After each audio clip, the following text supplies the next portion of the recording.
Hi everyone, welcome to সহজ lesson. তো এই ভিডিওতে আমরা ক্লাস 6-এর ইংলিশ বিষয়ে যে মডেল অ্যাক্টিভিটি কম্পিলেশন দেওয়া হয়েছে পার্ট 8-এ, যেখানে ফুল মার্কস আছে 50 অর্থাৎ 50। তো এই 50 নম্বরের যে অ্যাক্টিভিটি টাস্ক দেওয়া হয়েছে ক্লাস 6-এর ইংলিশ বিষয়ে, তার সমস্ত প্রশ্নের উত্তরগুলি আজকের ভিডিওতে আমরা জেনে নেব। তো চলো দেরি না করে জেনে নেওয়া যাক সমস্ত প্রশ্নের উত্তরগুলি। তো ইংলিশ ক্লাস 6 ফুল মার্কস এখানে দেওয়া আছে 50। প্রথমে বলা হচ্ছে সেকশন এ রিডিং কম্প্রিহেনশন, 1 নম্বরে দেওয়া আছে read the passage carefully and answer the questions that follow. প্যাসেজটি পড়ো এবং নিচের প্রশ্নগুলোর উত্তর দাও।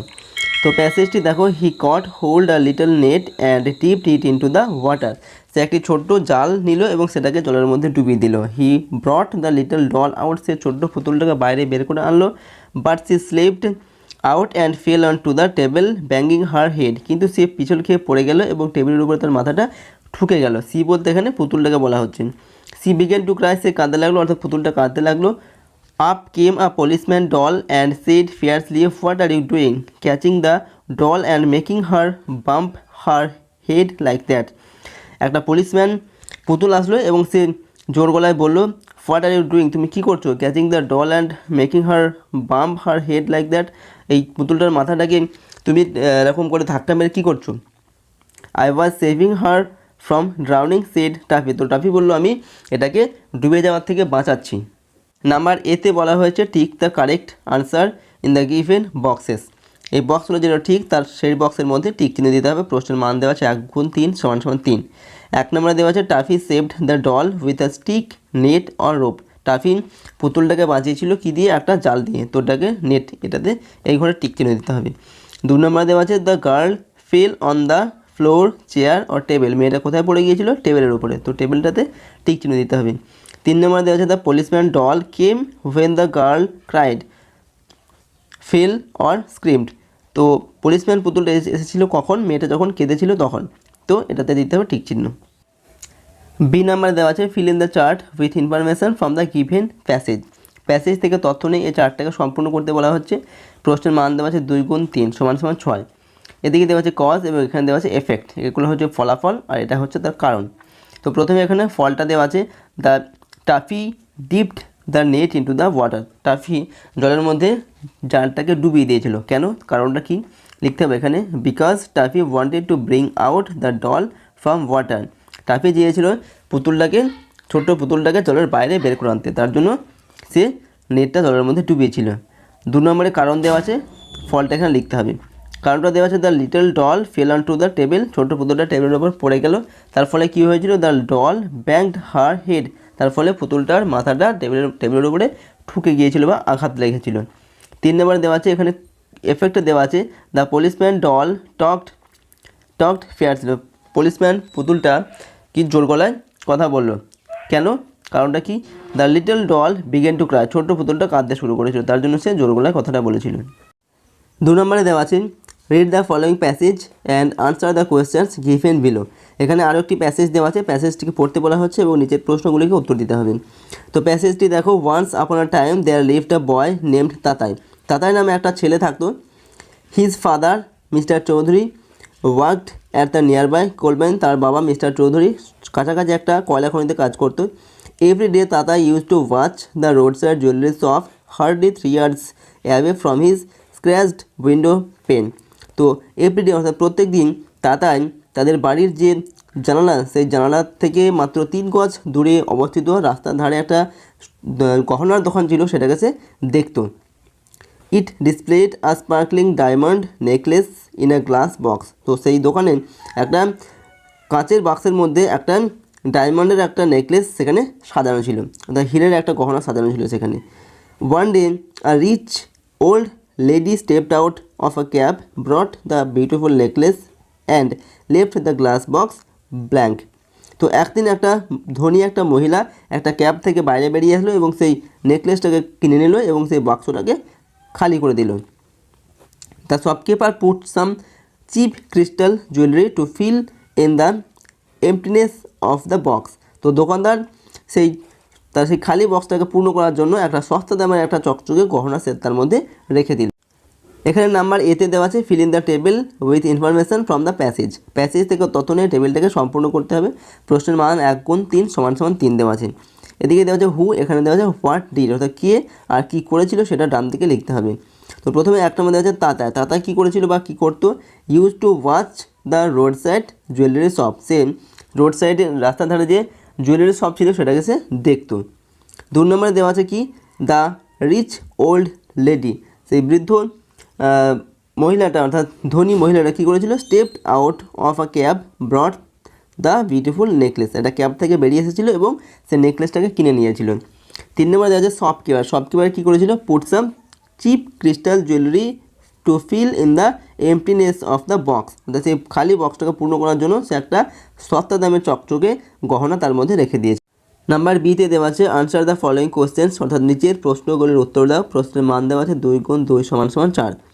1 নম্বর প্রশ্নে দেওয়া আছে what was the occupation of Tatai's father, অর্থাৎ তাতাইয়ের বাবার পেশা কী ছিল? তো উত্তরটা লিখতে হবে Tatai's father worked at the nearby coal mine, তাতাইয়ের বাবা একটা নিকটবর্তী কোল মাইনে অর্থাৎ কয়লা খনিতে কাজ করতো। 2 নম্বর আছে how far was the jewellery shop from his house, তার বাড়ির থেকে জুয়েলারি শপটা কতটা দূরে ছিল?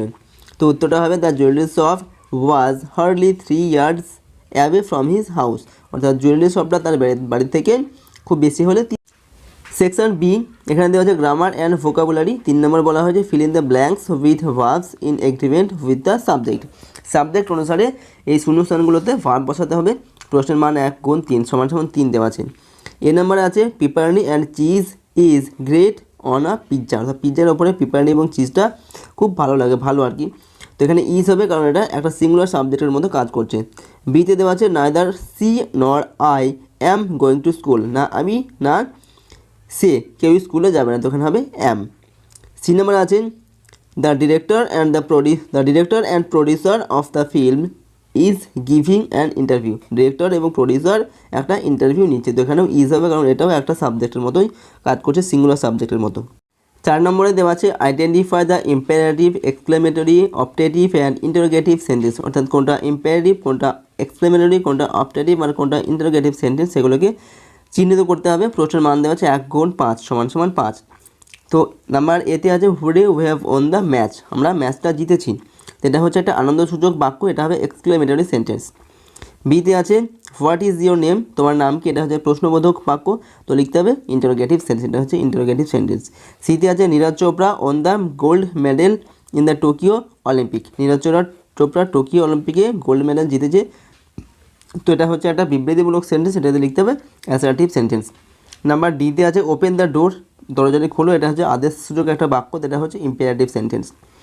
নাম্বার ইতে আছে মে গড ব্লেস ইউ, এটা হচ্ছে একটা আশীর্বাদ বা ইচ্ছাসূচকমূলক একটা বাক্য, এটা হবে অপটেটিভ সেন্টেন্স। 5 নম্বরে দেওয়া আছে classify the underlined words of the given sentences in the correct columns, তো এই সেন্টেন্সগুলোর মধ্যে যেগুলো তোলা দাগ দেওয়া আছে যে ওয়ার্ডগুলো, সেই ওয়ার্ডগুলোকে সঠিক ঘরে বসাতে হবে। প্রশ্নের মান দেওয়া আছে 1 × 6 = 6। তো 1 নম্বর সেন্টেন্স দেওয়া আছে সুগার ইজ সুইট, তো সুগারটা কোন ঘরে বসবে? এটা হচ্ছে কাউন্টেবল নাউন, অর্থাৎ যেটা গোনা যায়, আর আনকাউন্টেবল নাউন যেটা গোনা যায় না। তো সুগারকে গোনা যায় না, অর্থাৎ চিনি গোনা যায় না, সেটা হচ্ছে আনকাউন্টেবল নাউন, এই ঘরে বসবে। 2 নম্বরে দেওয়া আছে দিস ইজ মাই বুক, তো বই গোনা যায়, সেটা হচ্ছে এই ঘরে বসবে, কাউন্টেবল নাউনের ঘরে। 3 নম্বরে দেওয়া আছে you should carry an umbrella while going out, তো আমব্রেলাকে গোনা যায়, সেটাকে এই ঘরে লিখতে হবে, কাউন্টেবল নাউন এই ঘরে। 4 নম্বর দেওয়া হচ্ছে my mother has long hair, অর্থাৎ চুল গোনা যায় না, সেটা আনকাউন্টেবল নাউন এই ঘরে বসবে। 5 নম্বর দেওয়া আছে give me a glass of water, তো গ্লাস গোনা যায়, সেটা কাউন্টেবল নাউনের ঘরে হবে, এবং ওয়াটার জলকে গোনা যায় না, সেটা হবে আনকাউন্টেবল নাউন এই ঘরে। 6 নম্বর আছে add prefix to the words given below and make opposites, এই ওয়ার্ডগুলোর সাথে আগে কিছু যোগ করে এগুলোর অপোজিট ওয়ার্ড তৈরি করতে হবে। প্রশ্নের মান দেওয়া আছে 1 × 5 = 5। তো প্রথমে দেওয়া আছে রেসপেক্ট, এটা হবে ডিসরেসপেক্ট, কমফোর্টেবল, এটা হবে আনকমফোর্টেবল, ফরচুন, এটা হবে মিসফরচুন, ম্যাচিওর, এটা হবে ইমম্যাচিওর, আর লিটারেট, এটা হবে ইলিটারেট। 7 নম্বরে দেওয়া আছে make sentences with the following words, অর্থাৎ এই শব্দগুলো দিয়ে বাক্য গঠন করতে হবে। প্রশ্নের মান দেওয়া আছে 1 × 3 = 3।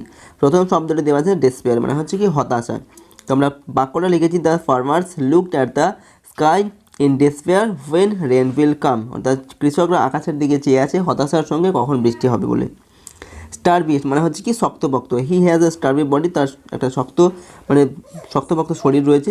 ড্রাউনিং মানে হচ্ছে কি ডুবে যাচ্ছে এরকম। The man was drowning in the river as he did not know how to swim. লোকটা নদীতে ডুবে যাচ্ছিল কারণ সে সাঁতার কাটতে সেকশন সিতে দেওয়া আছে রাইটিংস।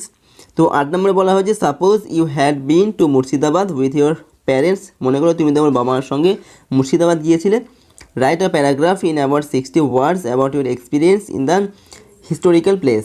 তো তুমি তোমার অভিজ্ঞতা নিয়ে একটা প্যারাগ্রাফ লেখো 60 শব্দের মধ্যে। You may use the following hints. এখানে কয়েকটি হিন্টস দেওয়া আছে, এগুলোকে কাজে লাগিয়ে তুমি এই প্যারাগ্রাফটা লিখতে পারো। তো এখানে দেওয়া আছে হাউ ইউ ওয়েন্ট দেয়ার, তুমি কীভাবে সেখানে গিয়েছিলে। মাড অফ ট্রান্সপোর্ট, অর্থাৎ কী কী যানবাহনের দ্বারা সেখানে তুমি গিয়েছে সেগুলো লিখতে পারো। হিস্টোরিক্যাল সাইট ইউ ভিজিটেড, যে হিস্টোরিক্যাল জায়গাগুলো তুমি দেখেছো সেগুলো। ডেসক্রিপশন অফ হোয়াট ইউ স, তুমি যা দেখেছো সেগুলোর কিছু বর্ণনা দিতে হবে। ইউর ফিলিংস, এবং তোমার অনুভূতিটা কেমন ছিল সেটা লিখতে হবে। তো আমরা প্যারাগ্রাফটা এখানে লিখেছি। Last Sunday I went to Murshidabad with my parents. গত রবিবার আমি আমার বাবা মার সঙ্গে মুর্শিদাবাদ গিয়েছিলাম। We went there by Hazarduari express train, আমরা হাজারদুয়ারি এক্সপ্রেস ট্রেনের সাহায্যে সেখানে গিয়েছিলাম। Getting down from the train we took the auto rickshaw for our final destination. তো ট্রেন থেকে নেমে আমরা অটো রিক্সা নিয়েছিলাম আমাদের যে ফাইনাল ডেস্টিনেশন বা গন্তব্যস্থল সেখানে যাওয়ার জন্য। After taking some rest we started visiting the historical places. তো আমরা তারপরে একটু বিশ্রাম নিয়ে আমাদের যে জায়গাগুলো সেগুলো দেখতে শুরু করলাম সেখানে। We visited the Motijheel park, the Imambara, Nasirpur palace and Khoshbagh. তো এই জায়গাগুলো আমরা সেখানে দেখলাম। Then we went to Hazarduari palace, তারপর আমরা হাজারদুয়ারি প্যালেসে গেলাম। Here we saw some extraordinary paintings and an excellent collection of weapons used by the nawabs. তো সেখানে আমরা খুব সুন্দর সুন্দর কি পেন্টিং মানে কি ছবি সেগুলো দেখতে পেলাম, এবং সেখানে কিছু কালেকশন উইপন্স মানে কি নবাবের যে সমস্ত অস্ত্রশস্ত্র সেখানে ছিল সেগুলো আমরা সেখানে দেখতে পেলাম। দেন উই ভিজিটেড দ্য কাতরা মসজিদ, তারপর আমরা কাতরা মসজিদ ভিজিট করলাম। The trip will remain in my memory for ever. তো এই যাত্রাটি আমার মেমোরিতে সবসময় স্মরণীয় হয়ে থাকবে। 9 নম্বরে দেওয়া আছে develop a story in about 60 words using the following outline. এই আউটলাইনগুলোকে কাজে লাগিয়ে একটা গল্প লিখতে হবে 60 শব্দের মধ্যে। Add a suitable title to your story, এবং গল্পটার একটা সুন্দর একটা টাইটেল দিতে হবে বা শিরোনাম দিতে হবে। প্রশ্নের মান দেওয়া আছে 6।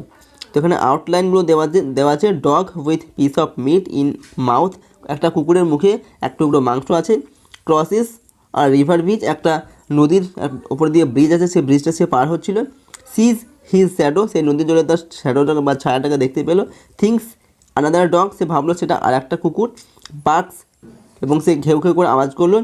Meet falls into the water, এবং তার মুখের যে মাংস সেটা নদীর জলে পড়ে গেল। তো এই গল্পটাকে ডেভেলপ করে লিখতে হবে, বড় করে লিখতে হবে। তো আমরা টাইটেল দিয়েছি দ্য গ্রিডি ডগ, অর্থাৎ লোভী কুকুর। তারপর গল্পটা আমরা লিখেছি once a dog got a piece of meat and he was running with it in his mouth. তো একবার একটা কুকুর একটা মাংসের টুকরো পেয়েছিল এবং সেটা তার মুখে করে নিয়ে এসে ছুটছিল। On the way he had to cross the river bridge, এবং তার সে রাস্তায় তাকে একটা নদীর ব্রিজ তাকে অতিক্রম করতে হয়েছিল। While running along the bridge he saw his own shadow in the water of river. তো সেই ব্রিজটাকে পার হওয়ার সময় সে তার নদীর জলে তার ছায়াটাকে সে দেখতে পেল। He thought that was the another dog with a piece of meat, এবং সে ভাবলো সেটা অন্য একটা কুকুর এবং তার মুখেও একটা মাংসের টুকরো আছে।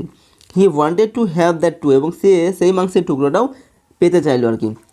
So he barked at his own shadow and lost his own piece of meet.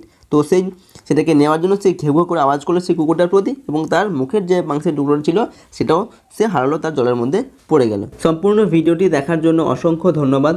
ভিডিওটিকে তোমার বন্ধুদের সাথে শেয়ার করো যাদের প্রয়োজন, যাতে তারাও এখান থেকে উত্তরগুলো সঠিকভাবে জেনে নিতে পারে। চ্যানেলে নতুন হলে চ্যানেলটিকে সাবস্ক্রাইব করে বেল আইকনের অল অপশানটিকে সিলেক্ট করে রেখো, যাতে পরবর্তী ভিডিওর নোটিফিকেশান সবার আগে পেয়ে যাও।